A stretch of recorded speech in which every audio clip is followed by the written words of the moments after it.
Transformation Podcast. I am so happy that you're tuning in today. Today we have a special guest, recent gold medalist at the Tokyo Olympics for Canada and the Paralympics in shot put, Greg Stewart. Welcome, Greg Stewart, to the podcast. Wonderful. Thank you for having me. Hey, my pleasure. For those that don't know Greg, he's a speaker, motivator, supporter, a business owner, a mental health advocate, and most recently, one of Canada's heroes as a Paralympic champion, gold medal champion at the recent Tokyo Olympics. So welcome, Greg. Whoa. Is that all of me? Holy cow. Yeah, it's been wild to watch how much you've grown through, the time that we've known each. I mean, I knew of you before we even formally met in that. So it's been awesome to see, how everything's manifested for you, Greg. Thank you. Yeah, it was, it's been a journey. All of our lives have been a journey, right? We're all creating our own stories. We're all experiencing things differently, yet having similar outcomes. It's been incredible. And what can I say? I'm very grateful to be a human being walking on this earth, to actually be a part of everything that's going on, even through this chaos that we've been experiencing and creating over these last few years. But don't get me wrong, I'm super pumped to be here, to be alive. So. Oh, that's awesome, buddy. Now, tell us a bit about who you are and the path, pre-Olympics, just yeah, absolutely. Before even deciding to do that. Well, so kind of it all started 35 years ago. I was born, and I was actually born missing my left arm. You can see, and that honestly was kind of how my life started. Period. Right there and then, my parents had an opportunity to figure out how to treat me. Right. And, there's really two ways to go. They could treat me as though I'm somebody who's got a deficiency or somebody who's got a disability that is going to drastically affect their life every day moving forward. Or they could treat me like their son, just like my older brother Wade. Right. And so they actually had a really difficult decision to make right at the very beginning. And they chose to treat me just like my brother Wade. And so kind of growing up and everything like that, that's, kind of where my mentality has been, and I don't give any disrespect to my parents or anything like that. They had to make a decision. They made that decision, and they helped create the life I've created today. But at the same time, too, I think there is an importance and that importance is that I am disabled. Right. And I'm grateful for it. This disability it got me to the Tokyo Paralympic Games. It gave me the opportunity to compete at the highest level at the greatest games in the world. And on top of it, to get on top of the world and be the best. And so it's been a very long journey, but getting there took time, took patience, took every frickin' emotion you can think of. And I had to experience all of that to getting to that point. So when I was younger, I was always, I say mental health advocate because I think it's really important to understanding our mental health. I practice it. I'm always in a place of awareness. I'm always trying to, understand things. But on top of it, I'm still a human being. And so I still get angry. I still get upset. I cry, I do all that stuff. But growing up, because it's funny, we were chatting about this before we started the recording. And I really had the epiphany. I'm like, well, that would make sense why I never viewed myself as disabled, because my parents treated me like I wasn't. And I just had that epiphany now. I'm like, whoa, that makes total sense now. And so for many times in my life, even though I had felt like there was something different about me, all I wanted to do was fit in. Just like all of us do, whether you're able, disabled, doesn't matter. We all want to have that sense of belonging. We all want to have that sense of connection. But it would likely be a little more challenging, 100%. Because I the difference between you and I, there's a little bit of a height discrepancy. A For little. those of you who don't know, I'm 7'2", so I have one arm and I'm one of the tallest people in Canada. Fun. But because of my physical differences in that you can see them, that right there creates separation. Right? Yet it creates separation, but what do we want? Well, we want connection. We actually want to feel the same. We want to actually have that adherence to one another. And so being that disabled person, wanting to find connection, what I had chose to do was follow the external path that others created for me. And so what that looked like is all of a sudden I got tall. I have one arm. I want to feel like I'm part of something. I want to fit in. So people are like, hey, you should do basketball and volleyball. You should try those out. So of course, that's what I do. And so for 15 years, I joined, and this is the strange contradiction, but I joined volleyball at high school. And next thing you know, I'm playing on the disabled standing volleyball team and then seated volleyball team.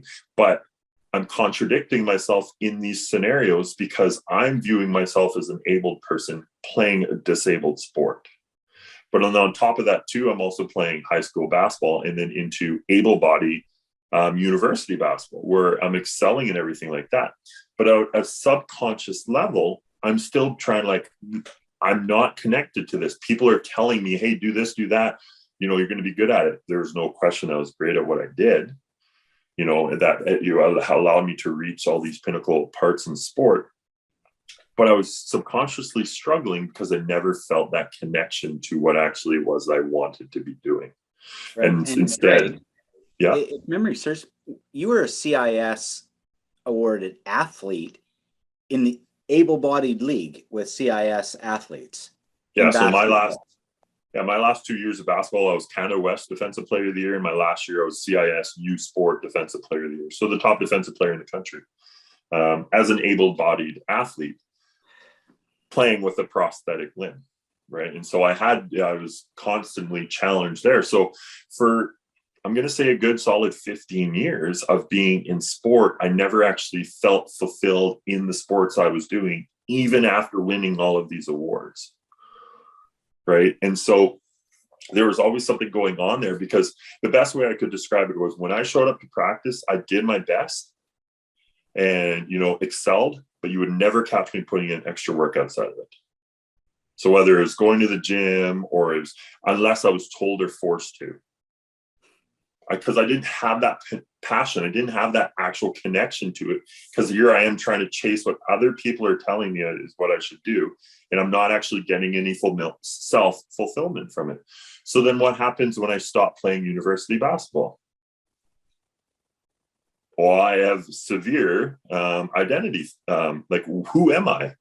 Am I disabled Greg? Am I tall Greg? Am I just Greg? Which one am I? So of course I'm going to feel lost and unsure for years to come. The first 3 years after finishing university, I had no idea who I was, or 2 years, just chasing basketball Greg. Well, nobody knows basketball Greg outside of Kamloops. Well, in elite athletes, that's a big thing, because you sacrifice everything to go all in to be world class in that field. And it becomes this identity that people attach themselves to when you're a whole bunch of other things. You're a son, you're a brother, you're a friend, you're exactly. I'm just a human being struggling like everybody else. Right. And so I finished playing basketball in 2011, and then in 2014, I dove into you can call it self-help. I call it personal empowerment training. Right. An opportunity to sit in a group therapy for 6 months, 500 hours of actually looking at myself at a subconscious level, in a group level, understanding that the 7 of us, I might show up to this class feeling this way, and I'll be the last one to share, but I'll actually have all of my feelings and all of my thoughts and everything like that answered before it even got to me. Because the uniqueness about being a human being is we all share the exact same emotions.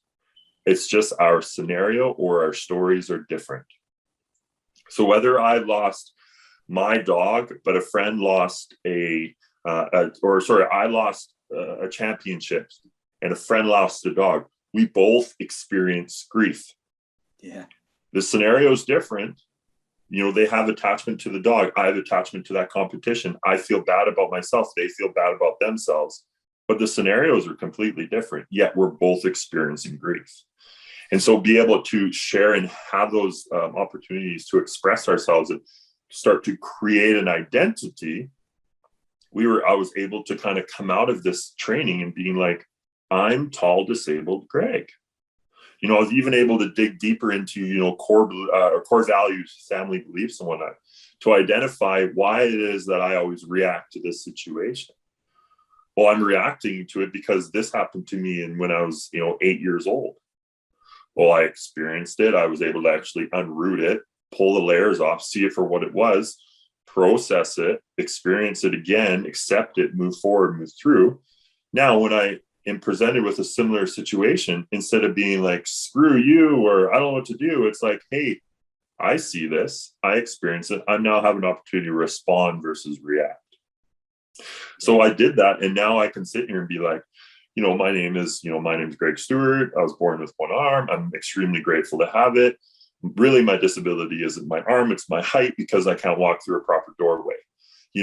That's how, I identify now. And so that was huge. So then leading up to Tokyo, I now had a set of tools. I see that there is a glow right where my head is, I'm going to just change the blinds here for a second. I love when we have green screen, because you disappear.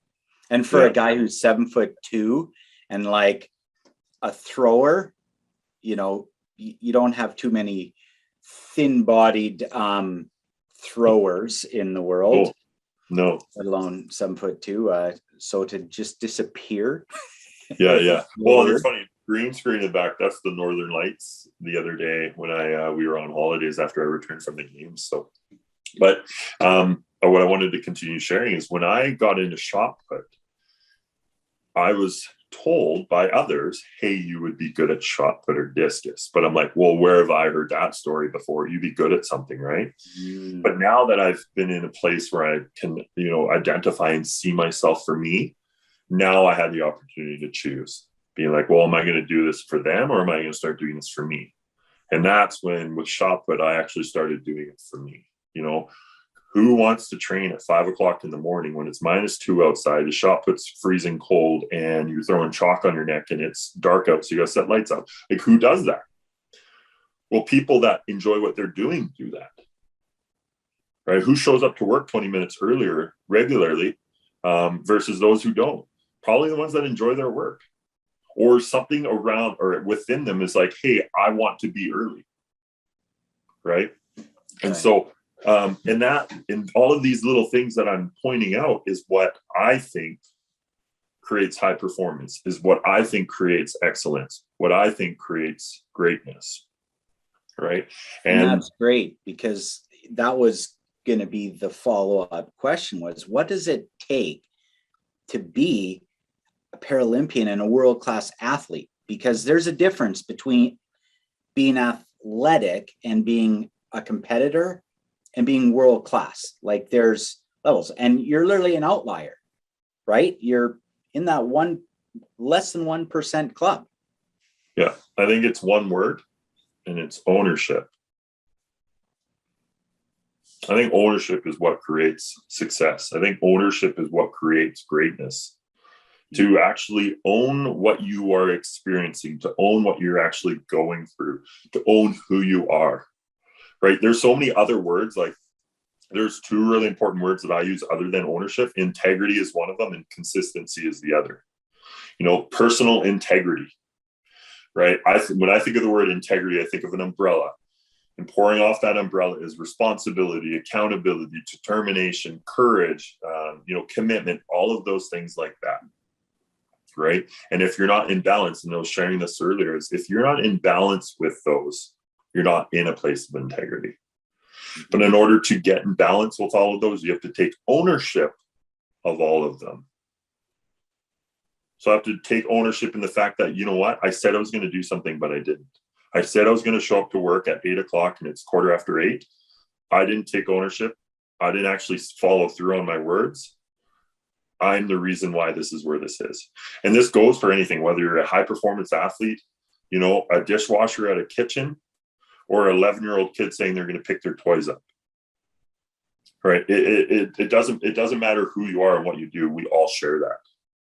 Yeah. And I love that, because I've heard commitment a lot, you know, because there's a sacrifice and a commitment you're making to go world class, but ownership's a whole different category. And that's, I haven't heard that. So that, honestly, that's profound for me to hear, Greg. I mean, that is a great one word to sum up what it takes. And then that umbrella, you know, and anyone that's seen umbrella with even one of those connected tines, if they break, the thing's screwed.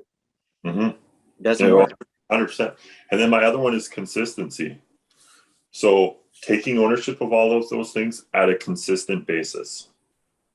Right. And so, you know, for me, when I showed up and competed on September 1st in Japan, I consistently owned all of those things. And I was in a place of integrity, and I just allowed everything else to happen. Right. To me, greatness is being in the moment. Greatness is also trusting in all of that. That place of integrity, that place of balance, the place of ownership, the place of consistency, and not even knowing you're doing it. Greatness is being in the moment. Right? You think of all these phenomenal athletes, you know, LeBron James, I always reference him, you know, Michael Jordan, I bet you they don't even remember half the stuff they do, because they're so in the zone. They're so in the moment. That flow state that Mihai Csikszentmihalyi talks about, who just passed away in the past week or two. Unfortunate. Yeah. But, you know, we hear about flow or in the zone, but, you know, just that present state where all the preparation, just planning and preparation meets being in the moment. So I want to ask about that, because, you know, for anyone that hasn't been to the Olympics, let alone had a gold medal moment like you have now, tell us what it's like the day you're competing and what's your state, and then tell us what it felt like in the moment that you knew you won, when you knew you won. Well, to be honest, I would have to bring it like a few days prior to competition, just because leading up to that was a rigmarole of emotions. Was like 6 days before my event, I was like, I'm not even going to make it to, like, there was only 8 athletes at my event. It was the top 8 from Worlds, so we knew the best were there. And I'm thinking to myself, well, I hope I can finish top 5. I've already created the self-doubt in my head 5 days before the biggest competition of my life. About 3 days. 3 days after having a chat with my sports psych, having a chat with my coach, experiencing my training sessions and everything like that, I'm like, okay, you know what? You know, I just got to go out there and do my best, you know, but I really got to focus on just being in the moment and my game plan. And our game plan going into the comp, Dylan Armstrong, my coach, who didn't actually end up going to the games, but we were in constant contact. The game plan was to keep the shot put tight on my neck. That was it. So then our team coach for the throw side, Kim Cousins, that's just what our game plan was. That's the discussion. Keep it tight, keep it tight, keep it tight. Night before, you know, people always talk about, you know, sometimes the guys struggle to sleep, everything like that. You know, I went to bed at 9:30.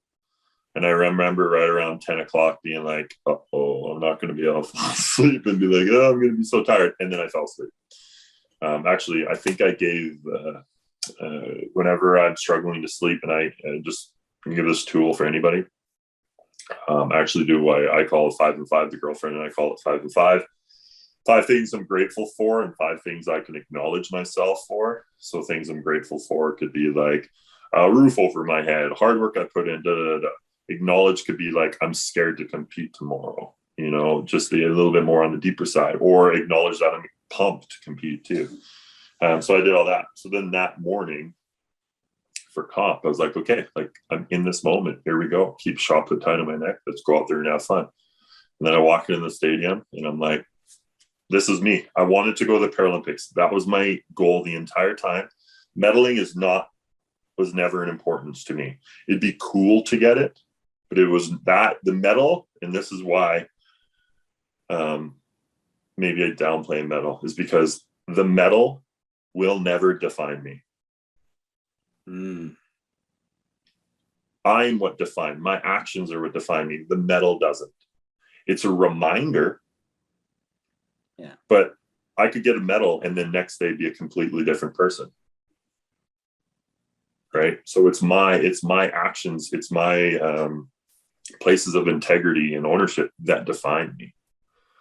Right. And so that's why, I kind of downplay medals because, we're so hot and horny to get the medal. And then when we don't get it, we fall down that's a completely different road. And I'm sure we're going to talk about that. But yeah, when I showed up, I was like, I'm here.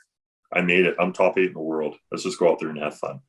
Let's keep the shot put tight on my neck and see what happens. And on my very first throw, I walked in. My dad has said this to me multiple times. He's like, when you were competing, Greg, I've never seen you so calm in my life. This is the biggest event I've ever competed in. I played university basketball, national team, disabled volleyball, but this was the first time he's like, I've never seen you so calm and collected in an event. And when he watched that first throw, that was the best throw I've ever thrown in my life. It was a Paralympic record and a personal best.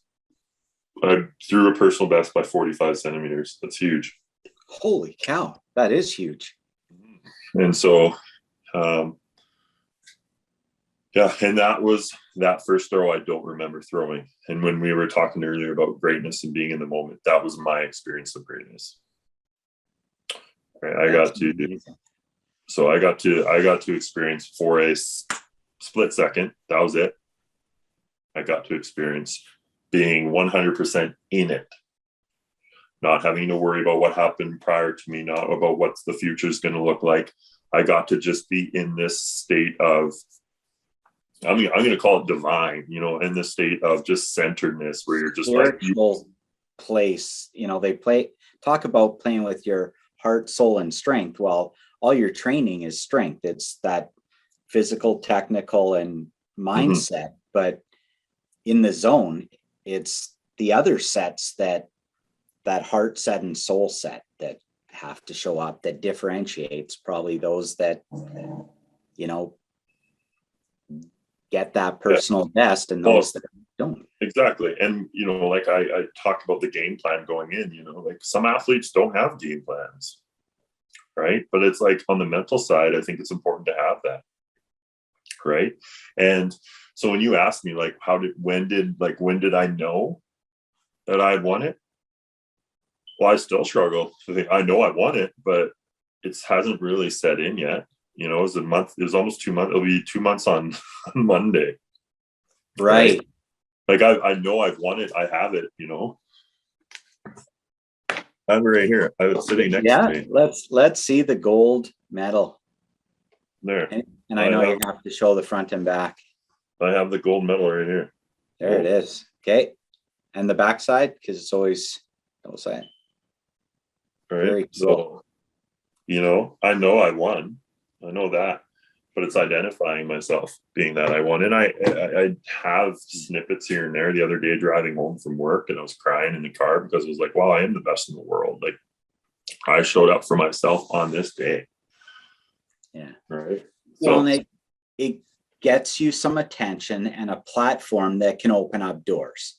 And that's what it does. And I want to switch kind of focus from the sport and everything now, because it's a topic not just in sport, but especially through this pandemic and with what I'm doing with even the corporate side, and that I'm hearing a lot about the mental health challenges. And we were talking beforehand, and I was doing some stuff in behind the scenes this past Olympics, and hearing and talking to athletes after they had competed, and just the mental fatigue and the tiredness and the challenges and the sacrifice and the coming down piece afterwards. Can you tell me post Olympics what that is like? And you've shared, on social media that you personally have struggled, with kind of the mental health post Olympics coming off of that moment. I want to give you the platform to talk about this, because you were explaining to me you're going to be this advocate and supporter for athletes and that, and that's great. And I'm going to, make sure that when I know anyone that's in that zone, like, you're going to be able to relate to what they're saying, and they'll be able to relate to you because of that platform and experience you've had. It's not defining you, but it's a tool now that you get to use 100%. to do bigger and better things than even a gold medal. Totally. Right? And you can change lives. I mean, one life is changed when you get the gold medal, but because of that, now that one life, you have this ripple effect that you get to have. Totally. Right? Yeah. I was trying to just think here. I'm like, what would be something we could all relate to? And I was just thinking, imagine that first time that you applied for a job and you got it. Right. And just, I know we've all experienced this, but it's like, wow, like I applied, I put myself out there. I was vulnerable. I was sharing with them who I was, and I was at this place. I won the job. But getting a job's huge, because now you have financial support that can allow you to do other things and everything. So it plays a significant role in your life. But then later on, as you're doing your job, we all have experienced like, oh, I don't want to go into work today. Or, I don't really want to put in the extra OT today. Or, I don't want to be here. Like, or, I love my job. It's going well, but today sucked. Or, that's exactly what I'm experiencing at the biggest pinnacle game in my life. Right. And I'm grateful, and I want to share that it sucks at times, because, we often hear stories of, I didn't show up for that day. It didn't go my way, and I finished last, or I finished seventh, or I finished second. And then all of a sudden you hear the blame game, and they're pointing the finger at everything. Right. Well, that goes back to ownership. If we're not owning, we're blaming. It's one or the other. But even if you can get to the top, there's still that after fact. There's still the aftermath. Like, I went from being the greatest F46 Paralympic shot putter in the world with a Paralympic record, coming home to life. No more training. No more, being seen as, guys working his butt off, everything like that. Yes, I'm still seen that way, but in a different context. But now I'm incorporating myself back into reality that majority of people. Well, and the people you're around most of the time, that's not the identity your girlfriend, you aren't gold Paralympian. No, I'm still Greg. Champion. You're Greg Stewart, my boyfriend, your brother, your parents, your friends. Yeah, you're just big old lovable Greg. Yeah. Right? Whereas the other part, like, well, I have all these cameras and interviews and talks and all this stuff about all this great experiences I've had. But like, even when we finish with this call, it's back to, oh man, I got to clean my house. Right. And so there's significant highs and lows and ebbs and flows, and however you want to call it, but it gets really uncomfortable. Like, it's a very, very vulnerable place. Right. And don't get me wrong, vulnerability creates, growth, creates life, everything like that. And that's why I'm happy that I'm going through it. A lot of people wouldn't be like, oh, vulnerability, that's not something that makes me happy. But, I also practice this on a regular basis. Just the other day, like, the girlfriend and I were moving in together, and I'm trying to learn compassion. But in order to learn compassion, you have to remove yourself from the situation and just be an observer and a supporter of that situation. Well, what have I been experiencing for the last 5 years? Only me. I've only been in my situation, not outside looking in, because everything right now has been around me, going out, competing, showing up for myself, everything like that. Now I have to pull myself out of that and just be here to support you. Like, not easy and extremely uncomfortable at times. Yeah, I also, have a significant support group. Right. I have my family, I have my girlfriend. I have my personal empowerment coach that I go to monthly. I used to go to her every 2 weeks for 5 years. Now I see her every month. I've been seeing her for 7 years. That's Right. awesome. And the reason I see them is because I want to feel better. I want to feel good. I want to feel happy, Right. even when times get tough. And I'm just going to throw this plug out there. I highly recommend seeing a counselor, a clinical professional, a holistic professional, however you want to look at it, somebody you can connect to and be supported by, even when you don't have anything going on. Mm-hmm. Because they're there, they're there, and you are there to practice your mental health. So that when you get into a situation where, oh, well, my boyfriend did this, or my husband did that, or I'm always pointing out boys, or my wife or girlfriend or whatever, something happened. And instead of reacting and getting upset or, ending things in a negative way, well, now you're like, shit, I've been practicing this.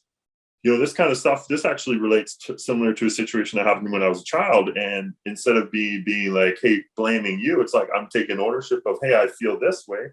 Oh, okay, I can accept it. I can go through the process and move forward. All right. I think honestly, in society right now, we're not willing to put in the time. Right? Well, and sorry, I'm going off. No, this is fantastic. And, I'm glad you did that plug, because I know for myself, I have multiple, advisors, coaches, or mentors, and sometimes it's for a very specific reason or area of my life that I need to either maintain, improve, or grow and develop. And, and the fact that you're a coach or you're great in this area doesn't really, you almost need to eat your own dog food, is one thing, and it would be almost out of integrity or inauthentic to just be, saying what to do and never doing it yourself. So yeah, I have this saying that if I want to give you an apple, I have to possess one. If I don't possess one, I can't give one to you. Yeah. Same thing comes for love. If I want to love you, I have to love myself first. Right? Well, how do I love myself? By giving to myself. And how do I give to myself? Well, I go and see support. I get support. I do things that allows me to be grateful for who I am.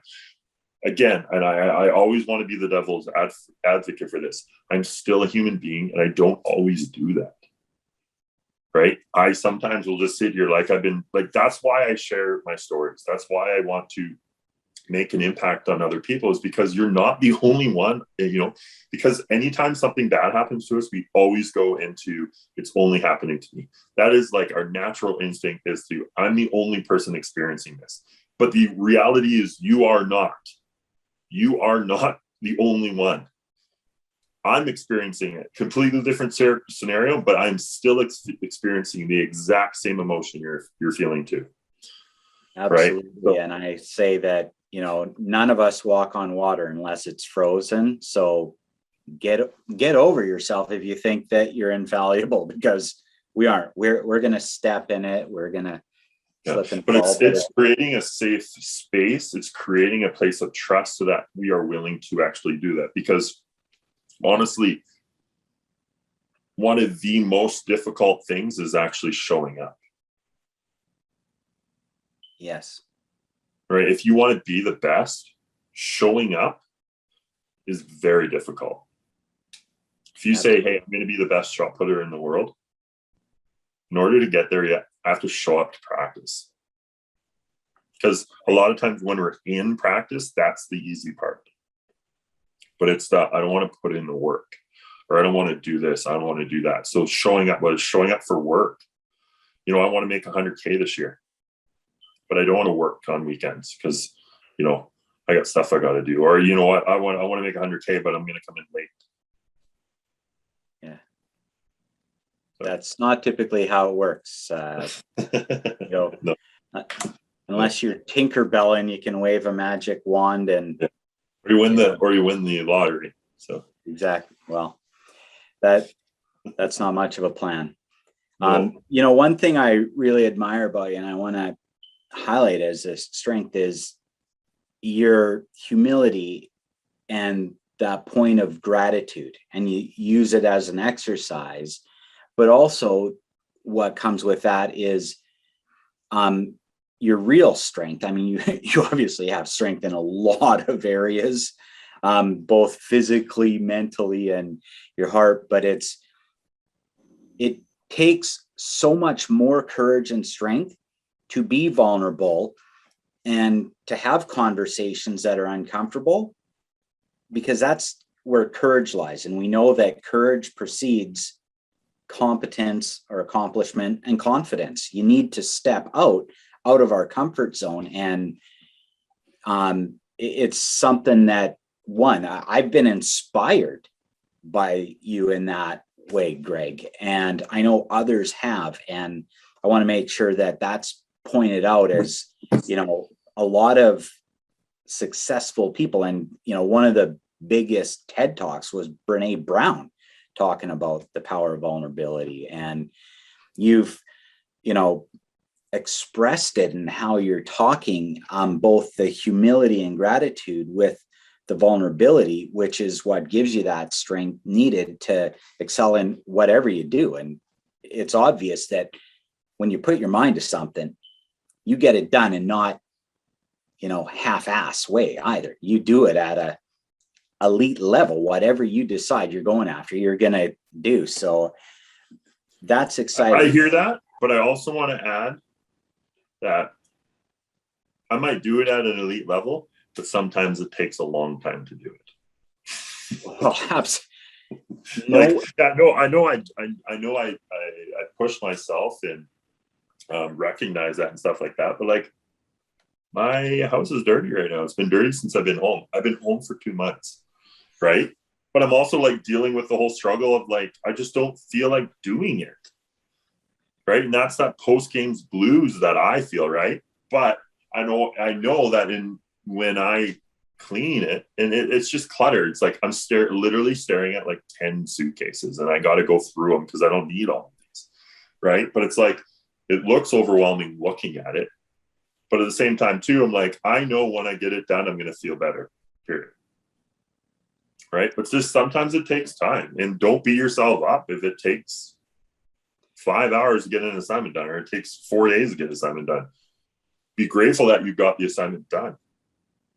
Right? Even if you half-assed it, you still got it done. And I think it's important. And this is one of the things, like tools or exercises that I always recommend, is I know I just talked about the 5 and 5, but also acknowledge yourself for what you did do that day.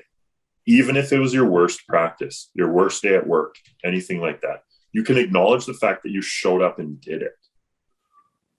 Right? You can acknowledge the fact that you're like, I didn't want to go to freaking work today. I don't like any of my colleagues. I showed up. I got through the day. I'm glad I'm at home making dinner for myself. Perfect. There's another day coming tomorrow. Like maybe we can have a different experience. Maybe we can have a different outcome on it. Who knows? Right. And I think it's so important, especially as an athlete, to have that conversation with yourself, because there's so often like, I'm never going to achieve that goal. Right. I'm really coming in on this topic I'm going to bring up, but I almost think that we should completely forget about the fact of setting long-term goals. I think they're important.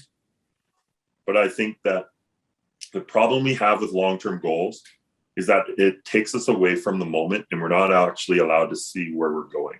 And we get so fixated. And this is one of the talks I had with my sports psych when I was in Tokyo, is that we get so into the depths of what we want versus what is currently going on. And I think if we want to train and we want to become more, we want to excel more at our sports, we need to completely get rid of the fact of what's coming up in front of us. Because you can't control what's coming in front of us. All you can control or take charges is what you're doing now. Right. And that's why when I think of long-term goals, is that it's not about long-term goals anymore. It's about short-term, what's happening now goal. And showing up consistently. So that gives you some focus and direction, but it's not the thing, because if that becomes the thing, once you get it, you're like, well, now what? And you move into that state of you're lost. Yeah, right. And that's why I talk about not being defined by that medal. Yeah. Because that medal is a reminder of what I got, but it's not, that doesn't define it. Yeah. Because I'm the only one that won that. Right. How many athletes are behind that? 100. Well, there's 35 years behind that. It's not that one moment too. I think people, and even the concept of deliberate practice, which is how the elite become elite, it's tens of thousands of hours invested to have that one day to show up, but it's showing up all these days, 365 days a year. Yeah. Even when it's not related to whatever that longer term focus and direction might be, you need to be in that moment. And that's a good message for me, especially right now, because there's times where, when we're in performance zones, you get the blinders on and you forget all those other things that are also important to you. I mean, sport has been a big part of your life, but it's not all your life. But when you're in that zone, you can get blinders, and sometimes you need to. There's moments where you're having to show up, and that has to be the thing. Yeah. But not all the time. And that's where I think the challenges come. So you've talked about the one success habit for sure is the 5 and 5. And I love it. I bookend my days. I like doing the morning gratitude, 5 in the morning, 5 in the evening. And, something similar, because I think how you start your day and how you end your day sets the tone. Yeah. What are some other success habits just in life in general? I think I said it earlier, it's just being in a place of integrity. Yeah. Just aligning, creating that balance, and then recognizing when you're not in balance. If I said I was going to do something and I haven't done it yet, it's either having a conversation around it. Doesn't mean you have to get it done, but at least have a conversation around it, so that either you can, make new agreements, or maybe just don't do it at all. Right. So I think being in a place of integrity would be my second one. And then I think my third one is just being consistent. Yeah. It sounds real. Yeah. In real world, anything like that, consistency. Consistency creates trust, not only within yourself, but others. Consistency shows growth. Whether, can't expect to go to the gym and have big muscles if you only go once. True that. Right. But if you want, just because you're there, that'd be like telling Arnold Schwarzenegger in his prime at Mr. Olympia, hey, why are you going to the gym? You got muscles. You're in phenomenal shape. Well, we know what would happen. You atrophy. Yeah. And so then the same things apply, to your mental health. Be consistent in terms of getting support. Be consistent about talking about how you're actually feeling. Be consistent about looking at yourself in the mirror. Right? Everything has to be practiced, unfortunately. Absolutely. That's a great way That one is number one, I think, to me. Like, it's that consistency, which is practice. Yeah. Right? And not just going through the motions over and over, because, you know, the old analogy of there's people who, you know, had 1 year of experience repeated 20 times, and then there's people with 20 years of experience. Dramatic difference. Yeah. Yeah. Oh, absolutely. So tell me, you know, as we finish off the podcast, what is exciting you and energizing you looking into the future now? My future with my girlfriend is probably one of my biggest ones right now. You know, or like I said, we're talking about moving in, you know, that's the other part of my life too, you know, spending it with my relationship, spending it with the people that I love, you know, more connection with my family, you know. People often say, you know, doing all that sport is a sacrifice, and I respect where they're coming from. But if you're enjoying what you're doing, it's not a sacrifice. But it's getting back to those people, you know, recreating a little bit, strengthening my relationships around me, friends, family, staff, everything like that. But also, again, just continuing to be in this, right? The fact that I'm a Paralympic gold medalist, you know, when those days come when they're challenging, to, you know, remind myself that this is just part of the process. This is going to happen. You're going to have low days and high days. And just, again, just continue to experience this, right? And then the last thing is continue to get support. You know, just because I'm a Paralympic champion, you know, I know I'm the best at that, but it doesn't mean that I'm the best in other things. And so it's important for me to just consistently connect to myself, continue to give to myself, so that then I can give to others, right? And I recommend that for everybody. You know, go see somebody, even if it's your friend, just go and chat with them. And I love that, because, you know, we learn it from our stewardess every time we get on a plane. Put on your oxygen mask first. Can't save the other person until you have the oxygen mask on yourself. You know, you could end up killing two people if you do that. Yeah, that's a really good point. Yeah. Well, thank you so much, Greg. I wish you continued, you know, success and love.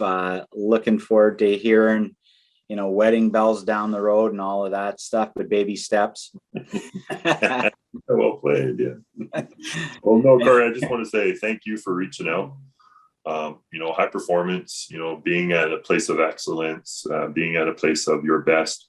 Like we said, it takes a lot of work. You know, sometimes it can seem overwhelming, but if we can step back and just put ourselves present, that overwhelmingness dissipates, you know. And I think there's a lot to be learned from everybody sharing their story, everyone stepping into that place of vulnerability and, you know, accepting what is and whatnot. So thank you for, you know, doing a podcast like this, and thanks for, you know, creating greatness moving forward. So I just want to say thanks for your time, and I appreciate it a lot. Thank you, Hop Nation, for tuning in this week for another wonderful episode. And if you haven't already, again, please subscribe to our YouTube channel, like us, and share with friends. And we look forward to seeing you next week. Thank you.